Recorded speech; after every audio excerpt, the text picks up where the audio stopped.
y llegamos al capítulo 20, del cual estudiaremos 4 aspectos principales. Dios da a Israel los 10 mandamientos.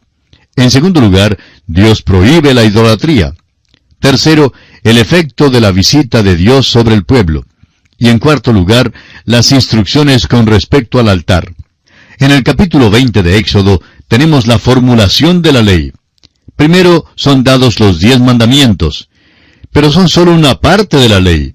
También se da algunas instrucciones con respecto al altar, y la ley y el altar van juntos. Debe haber un altar sobre el cual se pueda ofrecer el sacrificio. Debe haber el derramamiento de sangre por el pecado, y esto lo reveló la ley. Así como usted tiene un espejo en el cuarto de baño, el cual es un cuadro de la ley, hay también un lavamanos debajo del espejo. Usted no se lava con el espejo, este simplemente revela la suciedad o el pecado. Se lava en el lavamanos. Y hay un precioso manantial de sangre de Manuel que purifica a cada cual que se sumerge en él. Consideremos ahora el primer aspecto, la entrega de los 10 mandamientos. La primera parte de la ley que fue dada a Israel fue los 10 mandamientos, los cuales constituían un código moral. Leamos los primeros 2 versículos del capítulo 20 de Éxodo. Y habló Dios todas estas palabras diciendo, Yo soy Jehová tu Dios, que te saqué de la tierra de Egipto de casa de servidumbre. Dios dice, te saqué de la tierra de Egipto de casa de servidumbre. Y sobre esa base quiero darte mi ley. Israel pidió la ley, y Dios les complació y les da los 10 mandamientos primero. Hay algunas cosas que deben ser mencionadas al considerar los mandamientos, y la primera es la nueva moralidad. La nueva moralidad data de un tiempo muy anterior a la entrega de la ley. El hecho es que provino del huerto de Edén, donde el hombre primero desobedeció a Dios. La nueva moralidad existía antes del diluvio y después del diluvio. Existe hoy en día, pero nos gusta creer que somos pecadores sabidos y finos. Realmente somos solamente unos pecadores en nuestro ser natural y crudo, es decir, somos pecadores naturales. Nadie puede ser inconstante en cuanto a los 10 mandamientos y salir bien. En la isla de Blackwell había un cementerio para criminales. En un sepulcro había una lápida que leía así: Aquí descansan los fragmentos de Juan Smith, el que contradijo a su creador. Fue inconstante con los 10 mandamientos y partió de esta vida teniendo la edad de 35 años. Su madre y su esposa le lloraron. Ningún otro le llora. Que descanse en paz. Aquella inscripción sepulcral reveló a un hombre que trató de desafiar la ley de Dios. Amigo oyente, nadie puede desafiar los 10 mandamientos y escapar del castigo de Dios. Muchas veces la acusación es lanzada contra nosotros los que predicamos la gracia de Dios, de que no tenemos un aprecio debido por la ley. Nos acusan de despreciarla, de rechazarla y de enseñar que siendo que no somos salvos por la ley, que podemos violarla a gusto e infringirla con impunidad. Pero esto no es cierto de ninguna manera. Al contrario, todo predicador que enseña la gracia de Dios sí tiene una perspectiva verdadera en cuanto a la naturaleza de la salvación por la fe y se da cuenta del carácter alto de la ley.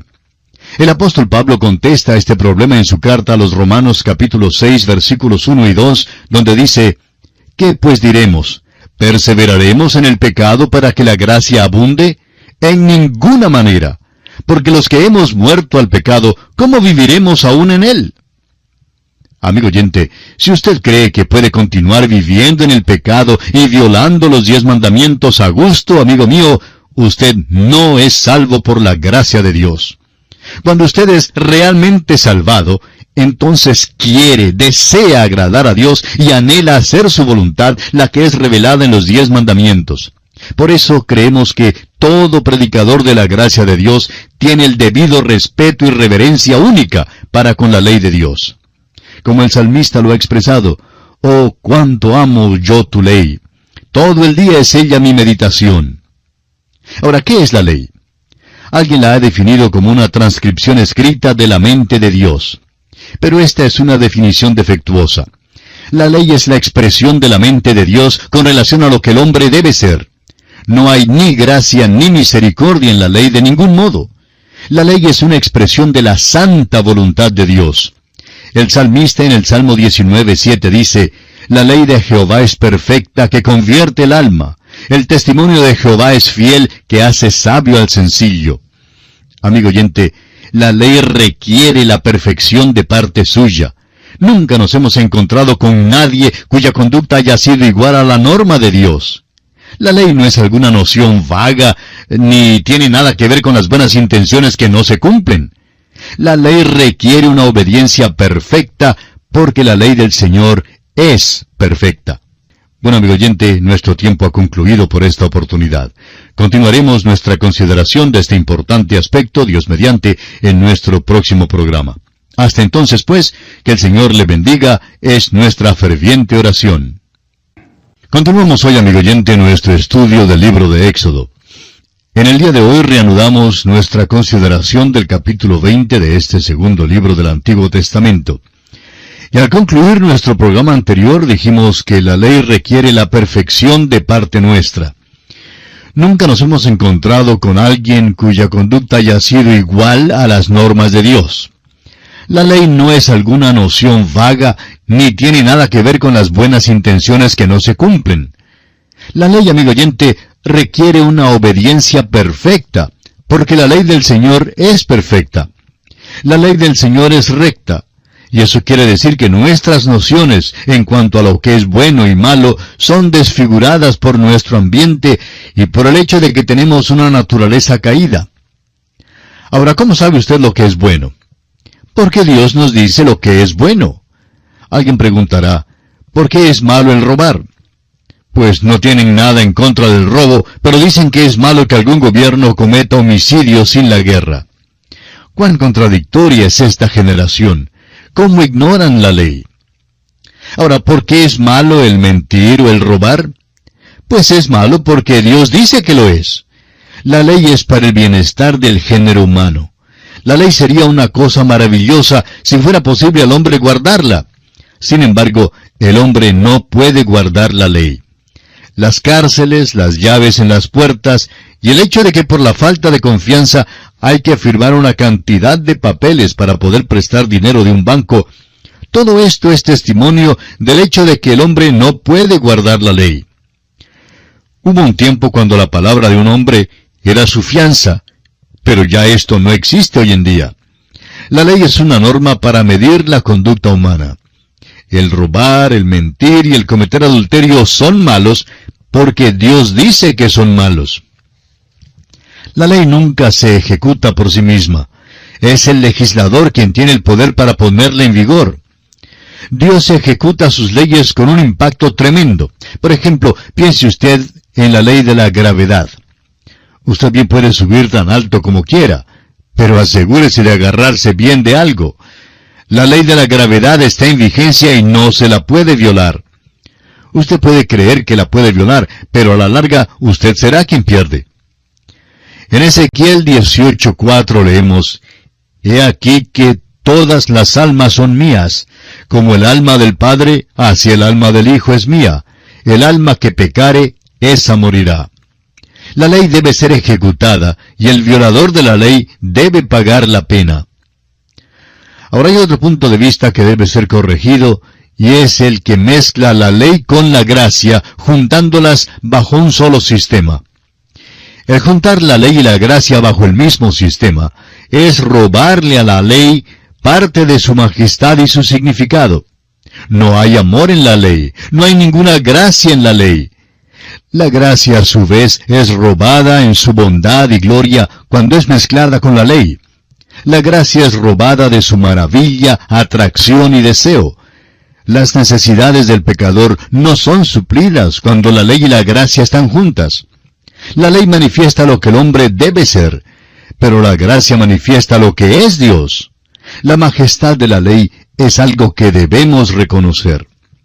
La ley revela quién es Dios y cuán vasto es el vacío entre Dios y el hombre. En su carta a los Gálatas capítulo 4 versículo 21, el apóstol Pablo hizo la siguiente pregunta. Decidme, los que queréis estar bajo la ley, ¿no habéis oído la ley? Es mejor que usted escuche lo que la ley dice, porque el hombre ha sido pesado en balanza por los 10 mandamientos y ha sido hallado falto. Usted no se mida mirando al prójimo. Es muy fácil para el hombre pararse en la cumbre de un monte y mirar hacia abajo al hombre que se para en un hormiguero en forma de montículo y decirle, yo soy más alto que tú. Sin embargo, amigo oyente, el hombre en la cumbre del monte no ha logrado llegar a la luna ni tampoco al cielo. Usted simplemente no es igual a lo que la norma de Dios demanda. La ley también revela quién es el hombre y su inhabilidad de llenar el vacío entre él mismo y Dios. El apóstol Pablo nos dice en su carta a los Romanos capítulo 3 versículo 19 lo siguiente: pero sabemos que todo lo que la ley dice, lo dice a los que están bajo la ley, para que toda boca se cierre y todo el mundo quede bajo el juicio de Dios. También en la misma carta a los Romanos capítulo 8 versículo 3, el apóstol Pablo dice, porque lo que era imposible para la ley, por cuanto era débil por la carne, Dios, enviando a su Hijo en semejanza de carne de pecado, y a causa del pecado, condenó al pecado en la carne. La culpa no se halla en la ley, sino en el hombre. La ley es un espejo, como ya hemos visto, que revela al hombre su condición pecaminosa. Muchas personas miran el espejo y creen que ya son buenas. Eso nos recuerda del cuento de hadas que oímos contar hace muchísimos años. Una reina miró el espejo y preguntó, «Espejo mío, te imploro que me digas quién es la más bella entre todas». El espejo empezó a decir que ella era la más bella, pero luego decidió decir la verdad y le dijo a la reina que había otra más bella que ella misma. Bueno, hoy en día muchos miran al espejo de la palabra de Dios y se dirigen a ella exactamente como hizo aquella reina. La ley nunca hizo al hombre un pecador, sino que reveló el hecho de que el hombre era pecador. Como ya hemos visto, la ley fue dada para traer al hombre a Cristo. Fue nuestro ayo para guiarnos por la mano hasta la cruz y decirnos, te falta un Salvador porque tú eres pecador. Consideraremos ahora los 10 mandamientos, y se dividen en 2 grupos mayores. Una parte trata la relación del hombre para con Dios, y la otra trata la relación del hombre para con el hombre. El versículo 3 de este capítulo 20 de Éxodo dice, no tendrás dioses ajenos delante de mí. Dios condena el politeísmo, es decir, la creencia en más de un Dios. No hay mandamiento dado contra el ateísmo porque no había ateísmo en aquellos días. Los ateos empezaron a aparecer durante el tiempo del rey David y fueron llamados necios.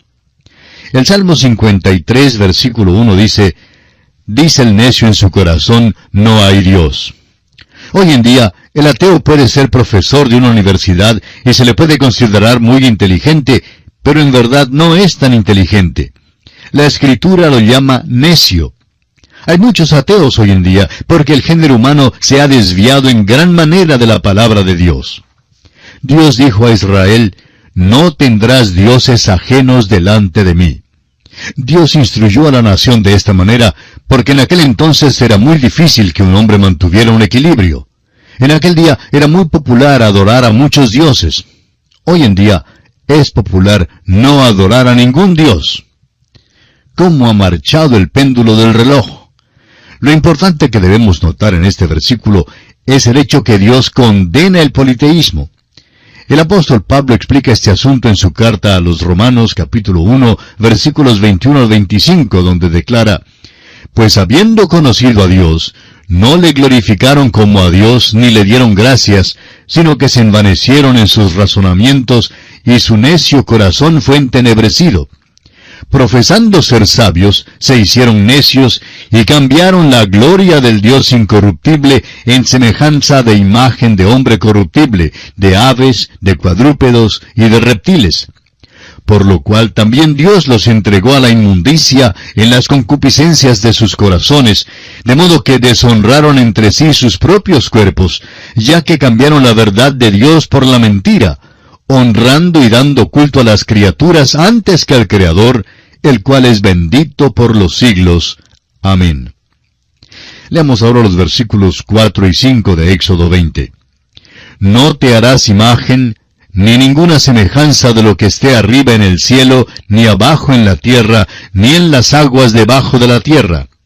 No te inclinarás a ellas, ni las honrarás, porque yo soy Jehová tu Dios, fuerte, celoso, que visito la maldad de los padres sobre los hijos, hasta la tercera y cuarta generación de los que me aborrecen. Algunos pueden creer que este pasaje no se aplica a nosotros hoy en día. El apóstol Pablo, en su carta a los Colosenses, capítulo 3, versículo 5, nos dice que avaricia es idolatría. Cualquier cosa, amigo oyente, a la cual una persona se entregue, especialmente en abandono, llega a ser su Dios. Muchos no adoran a Baco, el dios griego y romano del vino y de la orgía de hace muchos años. En cambio, adoran la botella del mismo modo. Hay millones de alcohólicos por todo el mundo. A las grandes empresas del licor les gusta informarnos en cuanto a lo grande que es la carga de impuestos que llevan, cuando realmente no pagan ni una fracción de la cuenta de los accidentes y crímenes que son causados por el consumo de su producto. Se está dando mucha propaganda a esta generación y se está lavando el cerebro a multitudes de personas en cuanto a la botella. Adoran al dios Baco. Otros adoran a Afrodita, la diosa del sexo. Algunos adoran al dinero. Cualquier cosa, amigo oyente, a la cual usted entregue su tiempo, su corazón y su alma, se constituye en su Dios.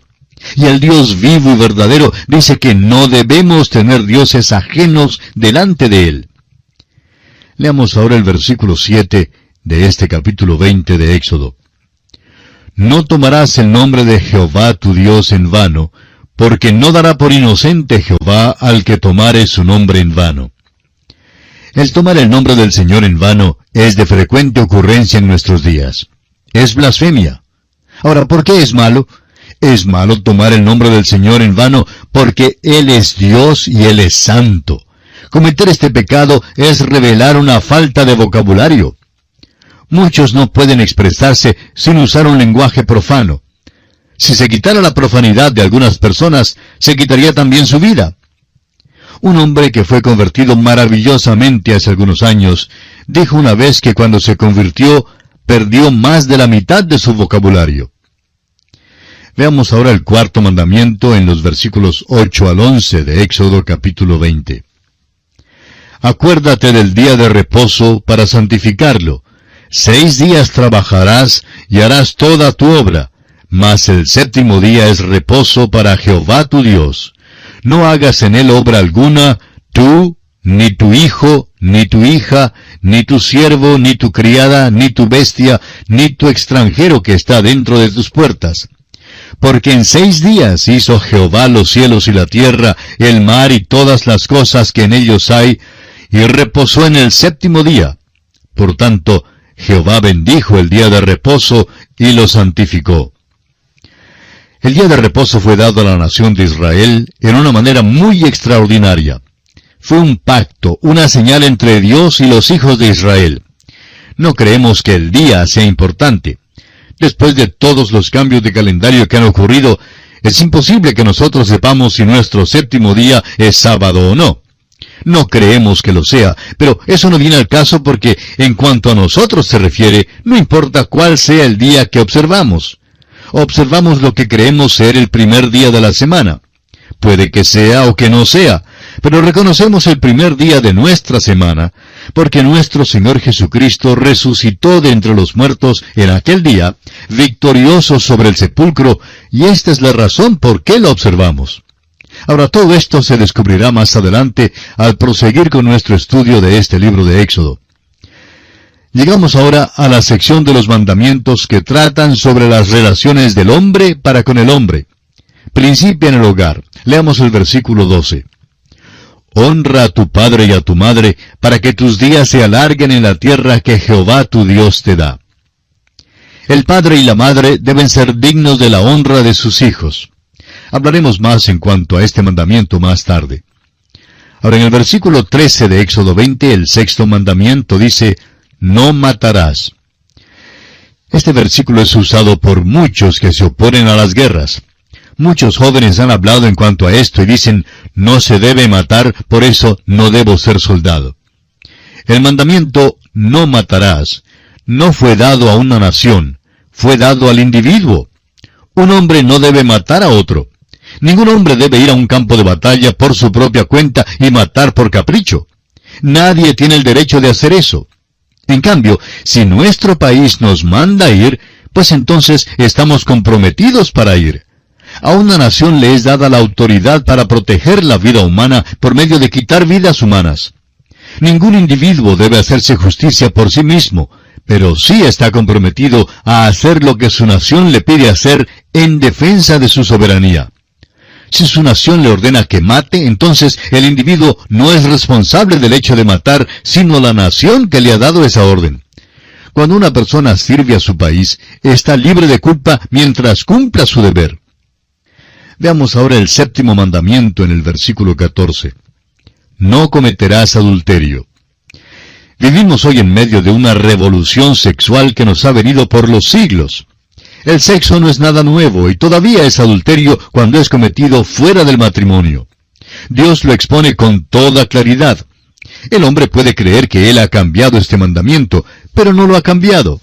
Este mandamiento todavía existe y todavía está en vigor.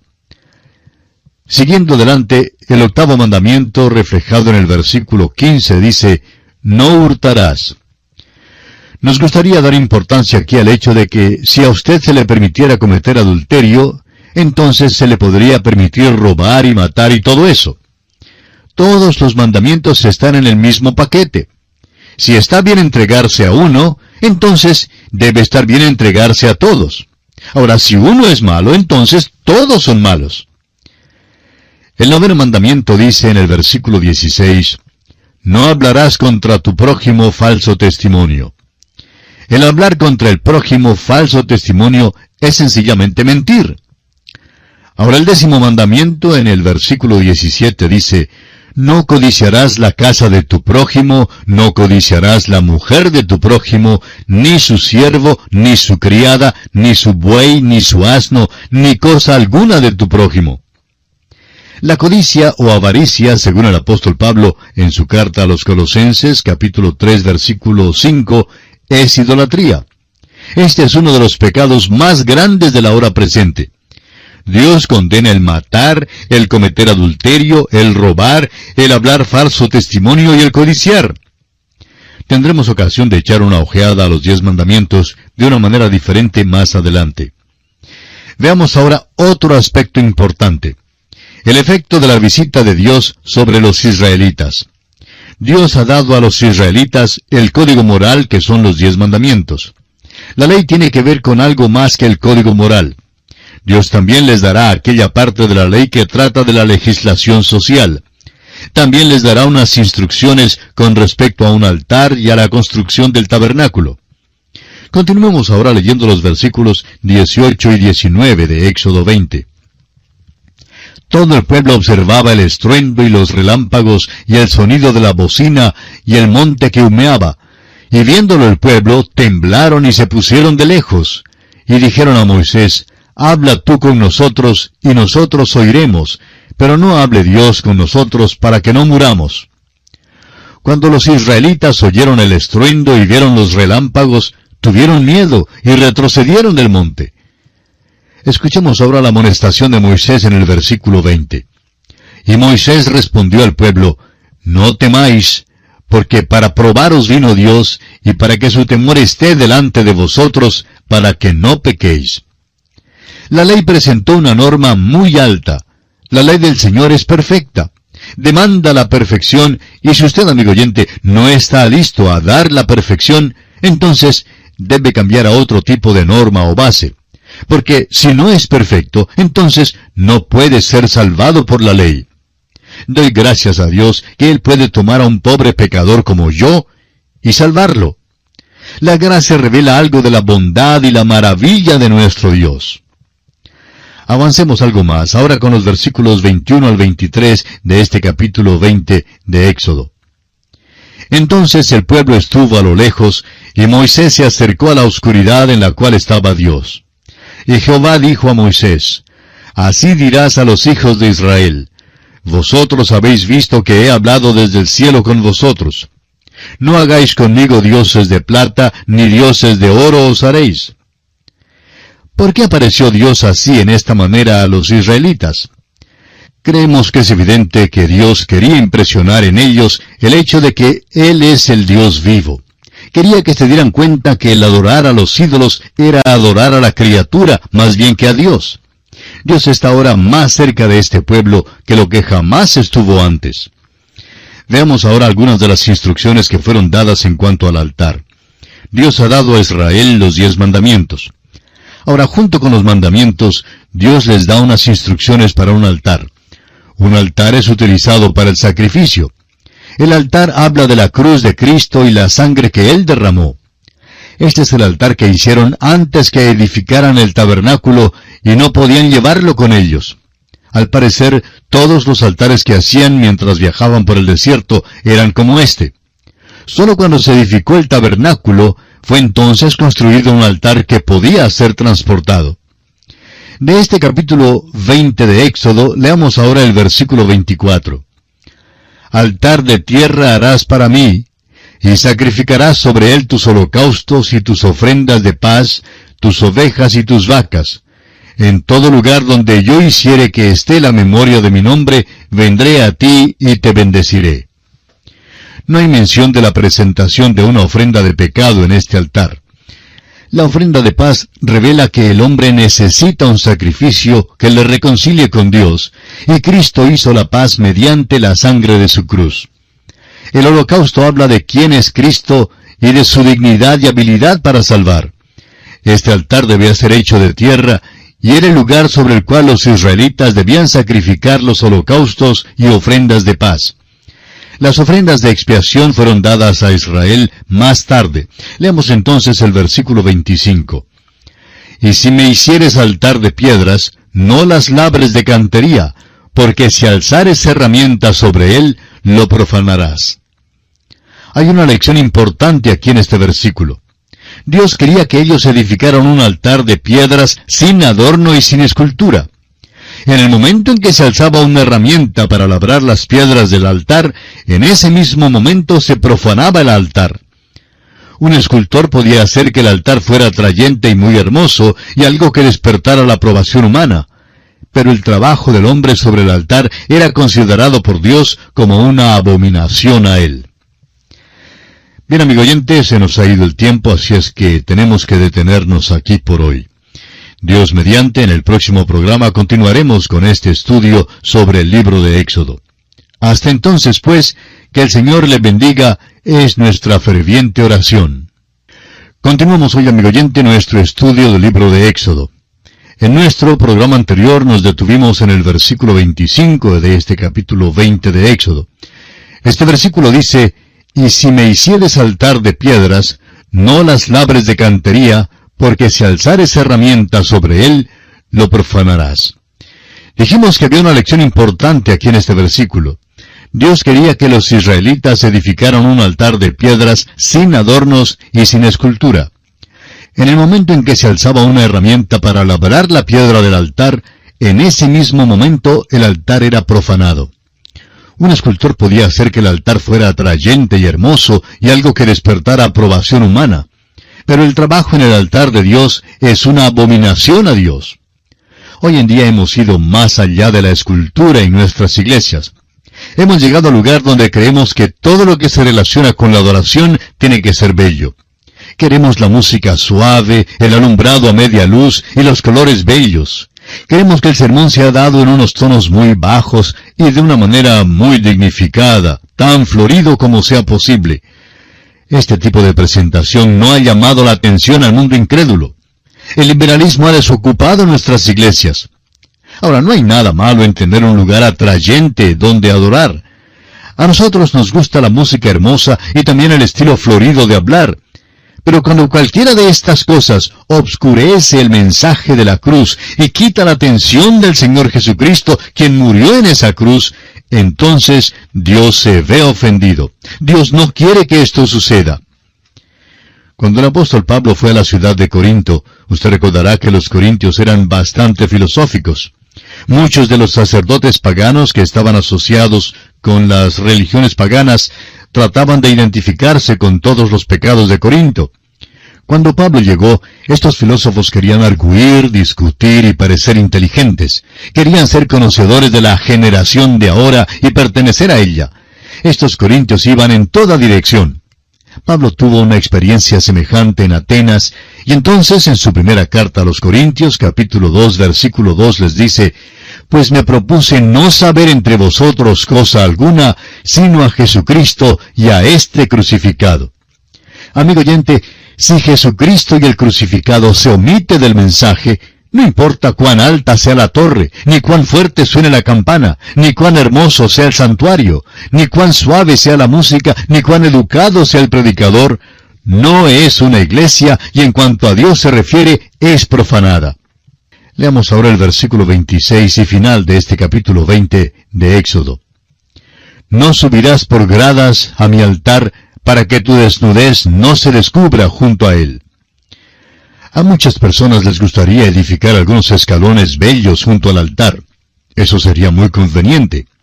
En aquel día, un hombre llevaba un tipo de falda, y para poder subir los escalones tendría que alzar esa falda, y su desnudez quedaría al descubierto.